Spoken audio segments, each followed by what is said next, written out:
de la arteria pulmonar, de la presión arterial de oxígeno es directamente proporcional a la presión barométrica. Si tenemos una presión barométrica de 760 milímetros de mercurio a nivel del mar, la presión arterial de O2 será más alta. Si tenemos en Quito 546 milímetros de mercurio de presión, la presión de el oxígeno en la arteria será más baja. Y eso es proporcional. Y eso ustedes van a ver y van a entrenarse en eso para leer las gasometrías en cualquier altitud que nos encontremos. Eso hemos de recabar con ustedes mucho más en las prácticas, ¿no? Porque ahí vamos a dar algunos otros ejemplos. Bueno, vamos a compartir la pantalla, ¿no? Para poder ver eso.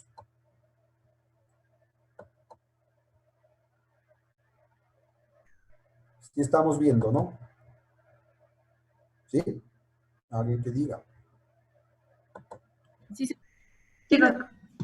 Entonces, acuérdense de eso, ¿no? Luego hemos de insistir en lo que es los volúmenes, las espirometrías, ¿no? Porque lastimosamente, como digo, se dañó esa cosa y estamos pegados. Ya. La gasometría arterial no es más que la medición de los gases que encuentran en la sangre, disueltos en la sangre, ¿sí? Entonces, la prueba final respiratoria mide los gases disueltos. Puede ser gasometría arterial, puede ser gasometría, no importa. Donde usted consiga la muestra de sangre, tiene su valor y tiene su indicación. Evalúe entonces la eficiencia de eliminación del dióxido de carbono, función del pulmón, y de la oxigenación de la sangre. Aparte de esto, la gasometría también me puede medir el equilibrio ácido básico, de hecho lo hace, ¿sí? Y también puedo medir electrolitos indirectamente. Lo más importante entonces es analizar cómo está la oxigenación y cómo está el equilibrio ácido básico. Recordando las leyes de los gases que ya vimos con ustedes, ¿no? Volumen inversamente proporcional a la presión, volumen proporcional a la temperatura, volumen del gas disuelto es igual a su presión parcial, por eso es que medimos presiones, porque está en relación a la presión parcial. El volumen del gas tiene que ver con su presión. La ley de Dalton, que cada gas tiene una presión propia y que la presión total es igual a la suma de las presiones parciales. Entonces, si en la atmósfera tenemos 760 milímetros de mercurio, la presión parcial de los gases atmosféricos tiene que dar 760. ¿Ya? Entonces, si mi presión parcial de oxígeno es 140, por decir, la de nitrógeno será tanto, sumaremos las dos y me dará 760. ¿Ya? Pero si estoy yo en el Everest, y a lo mejor en el Everest mi presión es de 300 milímetros de mercurio, jamás las presiones de los gases de la mezcla van a ser iguales. Esto metamos bien en la cabeza y Dalton lo dice claramente. ¿Ya? Aquí tenemos la ley de Bohr, me parece que pasar, que no quiere pasar, está medio raro. Ya. Muy bien. Con ese preámbulo, recordemos que la presión barométrica a la que trabajemos, no importa la altura, es igual a la suma del nitrógeno, a la suma de la presión del oxígeno y la presión del CO2 y la presión de otro montón de gases disueltos en la atmósfera, que son gases raros, ¿sí? Por ejemplo, el ozono, es gas raro, ¿sí? El CO2 también es raro en la atmósfera, se mide en partes por millón. Entonces no entra a definir la presión suficiente para considerarse. Por lo tanto, lo que nos interesa es la presión de nitrógeno y la presión de CO2. El nitrógeno es un gas inerte que no tiene función en el organismo, pero igual lo respiramos.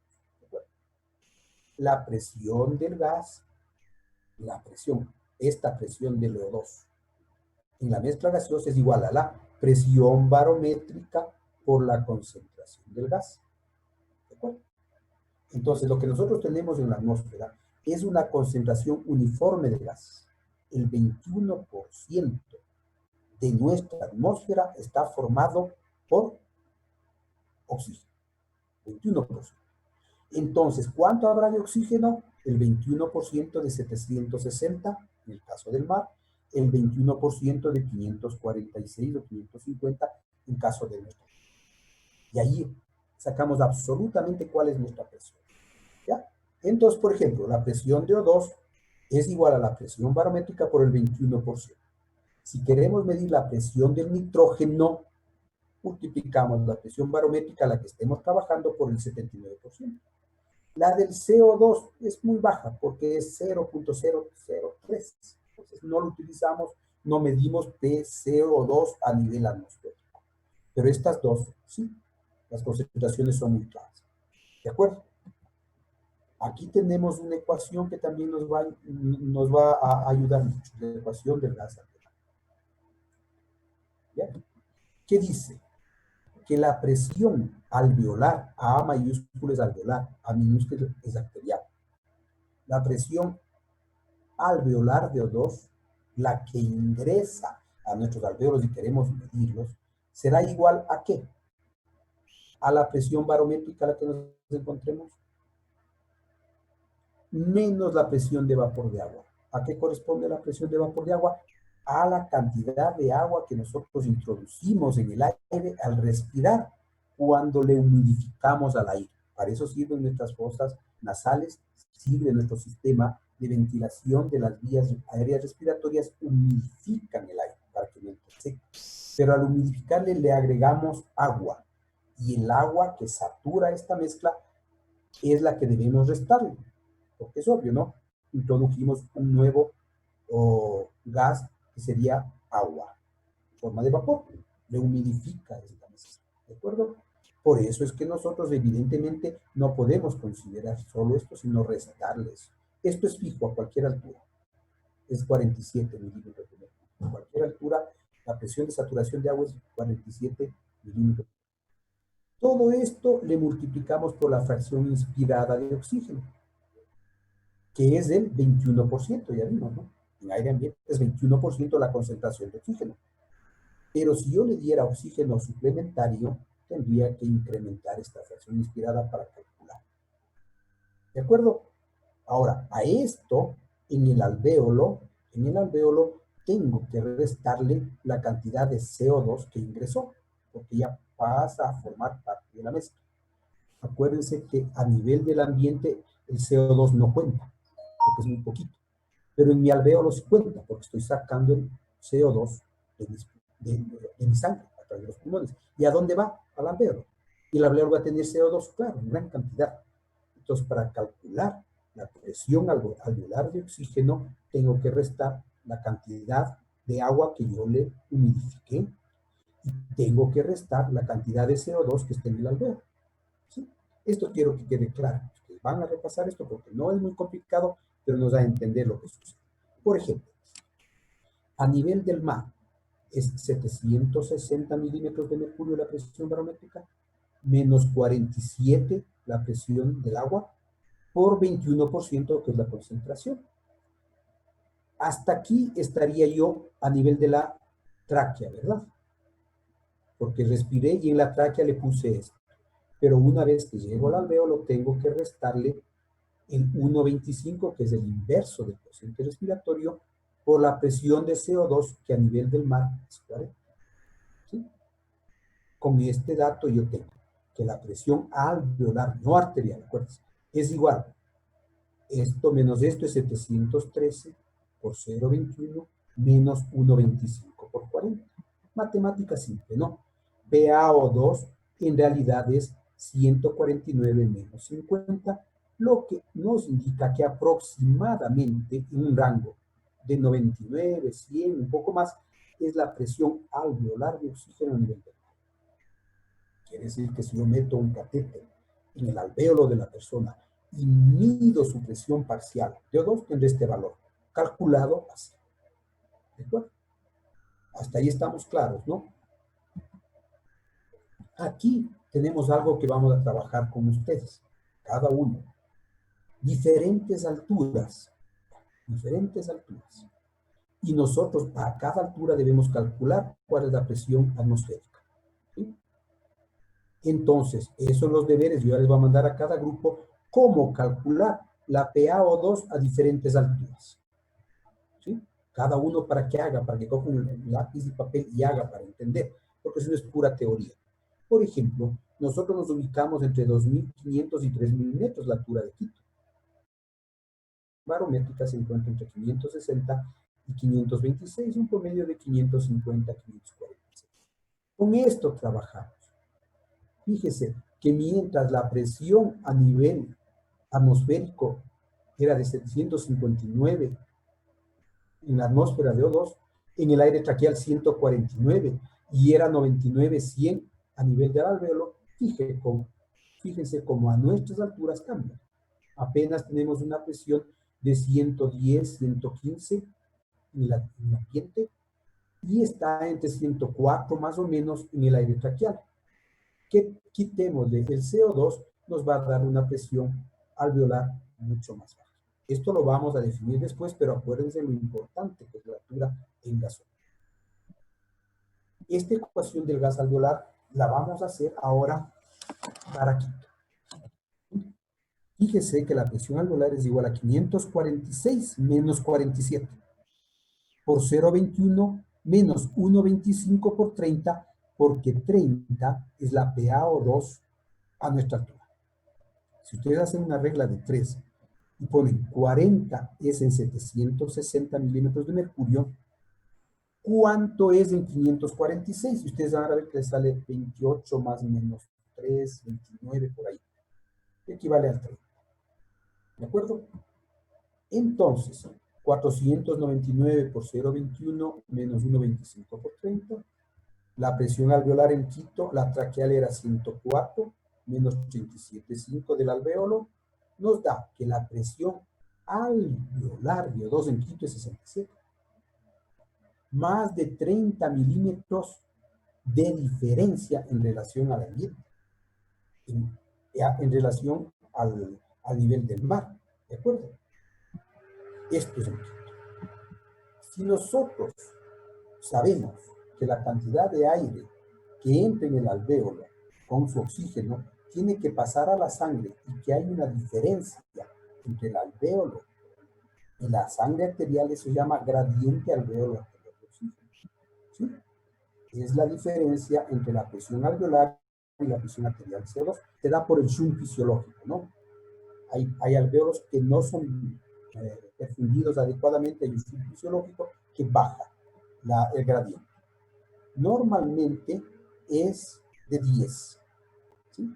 Entonces, este gradiente hace que la presión arterial sea 99, que es la alveolar, menos 10. 10 a 15. Y esto me daría la presión arterial. Fíjese, entre 89, 85, 84, que es la presión arterial de O2 a nivel del... En Quito, en cambio, el gradiente es menor, porque hay menos oxígeno. Si hay menos oxígeno, el gradiente es menor. Entonces, si teníamos 67 de presión alveolar, si la arterial será 67 menos 5, aproximadamente la presión arterial de O2 en Quito está en 60. Sí se nota la diferencia, ¿no? Entonces vamos a ver gasometrías, le vamos a mandar eso. Una gasometría, ustedes van a decir, ah, pero esta persona tiene 60 o 65 de PaO2 y lo normal es 85, entonces está hipoxémico, le daré oxígeno. No, un ratito, ¿dónde vive? Está en Quito, entonces es normal. Es normal, porque nosotros en la altura somos hipoxémicos. ¿De acuerdo? Eso que quede bien claro. Yo les he hecho esto bien despacito para que ustedes vayan viendo cómo obtenemos los valores, ¿sí? Cómo obtenemos, no son de memoria, son obtenidos matemáticamente, ¿sí? Porque en realidad es física. Eso se llama biofísica. ¿Sí les dieron biofísica? ¿No? En biofísica se ve esto, ¿no? Las leyes biofísicas no son tan exactas como las físicas porque están incidiendo en un ser vivo y el ser vivo tiene muchas variantes, ¿no? Ya respiramos más rápido, menos rápido, tenemos mayores metabolismos y eso hace que los datos no sean exactos, son rangos, ¿no? Entonces yo puedo decir que el valor de la PaO2 en Quito se ubica en un rango de 65 a 69, 70, es un promedio de 60. ¿De acuerdo?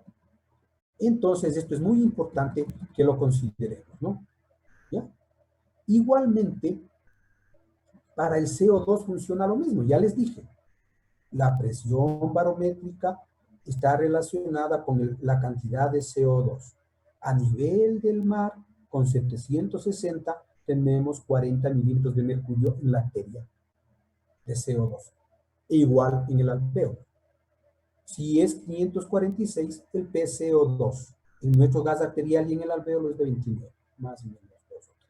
¿Sí? Entonces no es 40, jamás será 40, será 30 en promedio. Eso métase en la cabeza, anótenle nomás porque nos va a servir para comparar con distintas gasometrías de cualquier libro que ustedes cojan. ¿De acuerdo? Pero algo importante es que nosotros no, ya les habíamos mencionado antes, nosotros no utilizamos realmente la PaO2 para vivir. ¿Sí me explico? Porque la PaO2 nos refleja la cantidad de oxígeno que está disuelta en el plasma, eso es muy poquito. Nosotros vivimos o tomamos el oxígeno de la hemoglobina. Y más importante fisiológicamente es saber cuánto del oxígeno que respiramos está ligado a la hemoglobina. Y eso se llama contenido arterial de oxígeno. ¿Ya?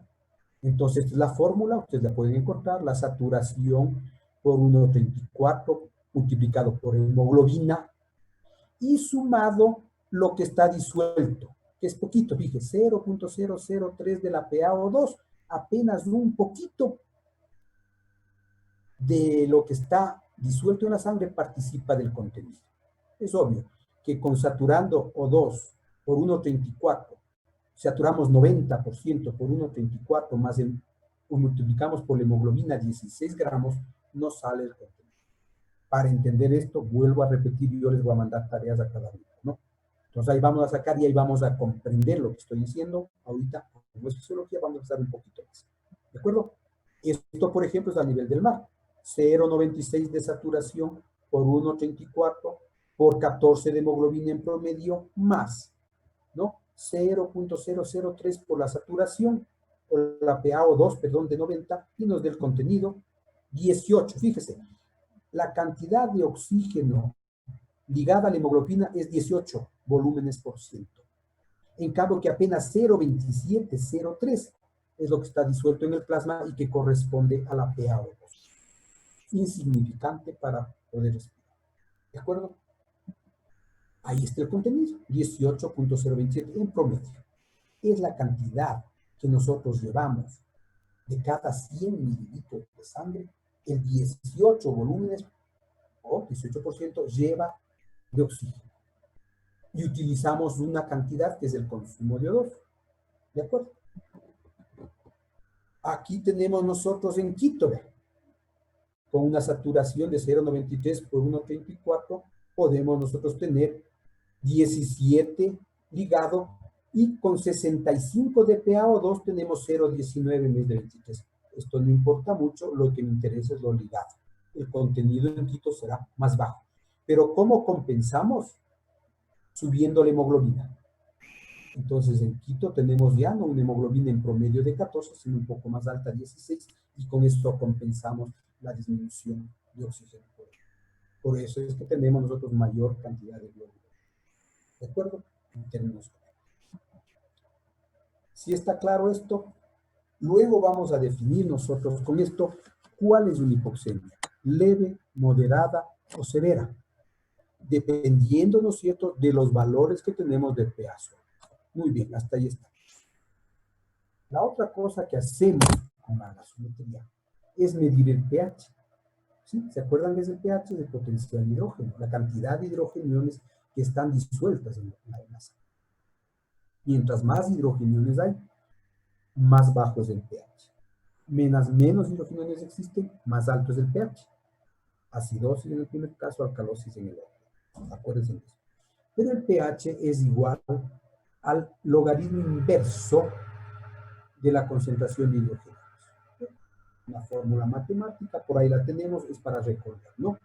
Pero más importante es que nos recordemos de la ecuación de Henderson-Hassel. ¿No? ¿Qué nos dice? Que el pH de la sangre es igual al pK, que es una constante, más el logaritmo de la base sobre el ácido. ¿Quién es la base? El bicarbonato. ¿Y quién es el ácido? El ácido carbónico. La relación entre base y ácido tiene que ser de 20 a 1. El logaritmo de 20 es 1.3 más 6.1, 7.4. Parece medio raro, pero ya vamos a ver que no es. Ya una vez que hacen ustedes va a ser más fácil. ¿Ya? ¿De acuerdo? Entonces el pH es igual al pK más el logaritmo del bicarbonato sobre el ácido carbónico.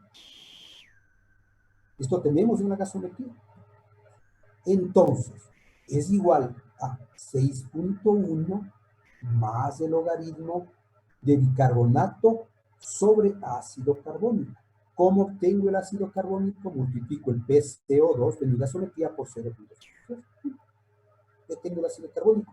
Y ahí hago la relación. La relación entre este y este tiene que ser 20:1. Si sube el 1, tiene que subir el otro para compensar. Si baja el 1, tiene que bajar el otro para compensar. ¿Sí se dan cuenta? El asunto es que manteniendo la relación en torno de esto, el pH se mantiene en la cantidad adecuada. 6.1 más 1.3, 5.4. Es facilito, usted pone en la calculadora logaritmo de 20. ¿Vale? 20 por logaritmo y le sale 1.3. Pueden calcular cualquier pH con esto. ¿De acuerdo? Vamos viendo a nivel del mar. El bicarbonato a nivel del mar es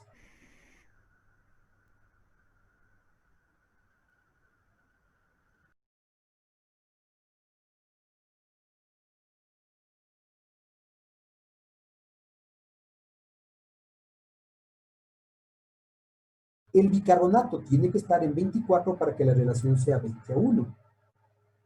¿Sí? 24 para 0.2 es igual a 20. Saquen el logaritmo de 20 y tienen 6.1. Y pueden hacerlo, así vamos a hacer varios ejercicios. 7.4. ¿De acuerdo? Estamos repitiendo lo mismo, ¿sí? Es la verdad. En Quito, fíjese, lo mismo. ¿Cuánto tenemos nosotros de CO2? 0.30, perdón, 30 en promedio, ¿no? Por 0.003 es 0.9, ya no es 1.2. ¿Cuánto tengo que tener de bicarbonato para que la relación sea de 20:1? Si mido 18 para 0.9 me da 20. Por lo tanto, nosotros no trabajamos con bicarbonatos de 24. Nosotros trabajamos con bicarbonatos de 20, porque si no, no podríamos. ¿De acuerdo? Entonces, 18, que es nuestro bicarbonato aquí, dividido para 0.9, que sale de multiplicar 30 de CO2 por 0.03, nos da, ¿qué? 20. Entonces, en Quito se consigue así el equilibrio ácido básico. Los valores son menores, pero la relación es 20:1. Es 20:1, porque así funciona la fisiología. Este valor lo vamos a tener nosotros porque vivimos, trabajando. Podemos sacar, repito, para cualquier altura. Puede sacar por lo que estamos mencionando. ¿Sí? Bueno, esto es la cantidad de hidrogeniones, no me interesa mucho, en 1000 equivalentes. ¿Sí? Entre 35 a 40 mil equivalentes de valor de las concentraciones del ¿cómo se llama? Del hidrógeno. Pero más me interesa esto. Esto es mucho más práctico. ¿De acuerdo? Porque nos enseña cómo estamos funcionando. ¿De acuerdo? Estos son los elementos teóricos que no vamos nosotros a mencionar, pero lo que sí vamos a insistir un poquito es ciertas cosas para medir la gasometría que ustedes van a hacer. En algún momento vamos a tener que ustedes ingresen a la práctica y van a hacerlas. ¿De acuerdo? Tenemos un método directo y métodos indirectos que se utilizan con electrodos, no lo usamos. El directo es sacar una muestra de sangre arterial. Tienen que aprender ustedes a hacer. Lastimosamente en grupos anteriores les hicimos sacar gasometrías venosas, por lo menos a todos los chicos, para medir los valores venosos en Quito, y teníamos los muy buenos resultados. No hay cómo hacerlo. Es lo que necesitamos, ¿no? Una habitación adecuada, con limpieza, lavarse las manos y el material, el paciente sentado, habitualmente, en reposo 10 minutos antes, tranquilo, ¿sí? No debe hacerse ninguna maniobra de función pulmonar previa, no fumar, no usar medicación, y si lo usa, anotar qué medicación está recibiendo, anotar si está recibiendo oxígeno o no, de preferencia sin oxígeno, a no ser que queramos hacer una gasometría con oxígeno. Ahí anotamos cuál es la fracción inspirada de oxígeno Van 2 litros por minuto está recibiendo. Un consentimiento informado, como todo procedimiento. Una jeringuilla de vidrio de 3 mililitros, ¿sí? O con émbolo de goma, o una jeringa de insulina con 1 mililitro con aguja para anestesiar. Habitualmente hay que anestesiar, pero otras veces se omite eso. Con heparina al 1% para que la jeringuilla esté mojada con heparina y no se coagule la muestra. Si utilizamos anestésico sin vasoconstrictor, obviamente. Podemos también utilizar un catéter arterial, llave de 3 vías, etc. Y las demás cosas que las utilizamos para limpiar. Zonas de punción. Funcionamos en vasos accesibles, ¿sí? En vasos accesibles. Que usted pueda ver cuál es más accesible, las arterias radiales. La arteria radial en el túnel carpiano es la mejor para funcionar, es mucho más accesible, ¿sí? Debemos elegir arterias que no tengan venas arteriales importantes. La dorsoradial se puede utilizar, pero más raro. La arteria humeral también podría utilizarse y la femoral solo en casos excepcionales.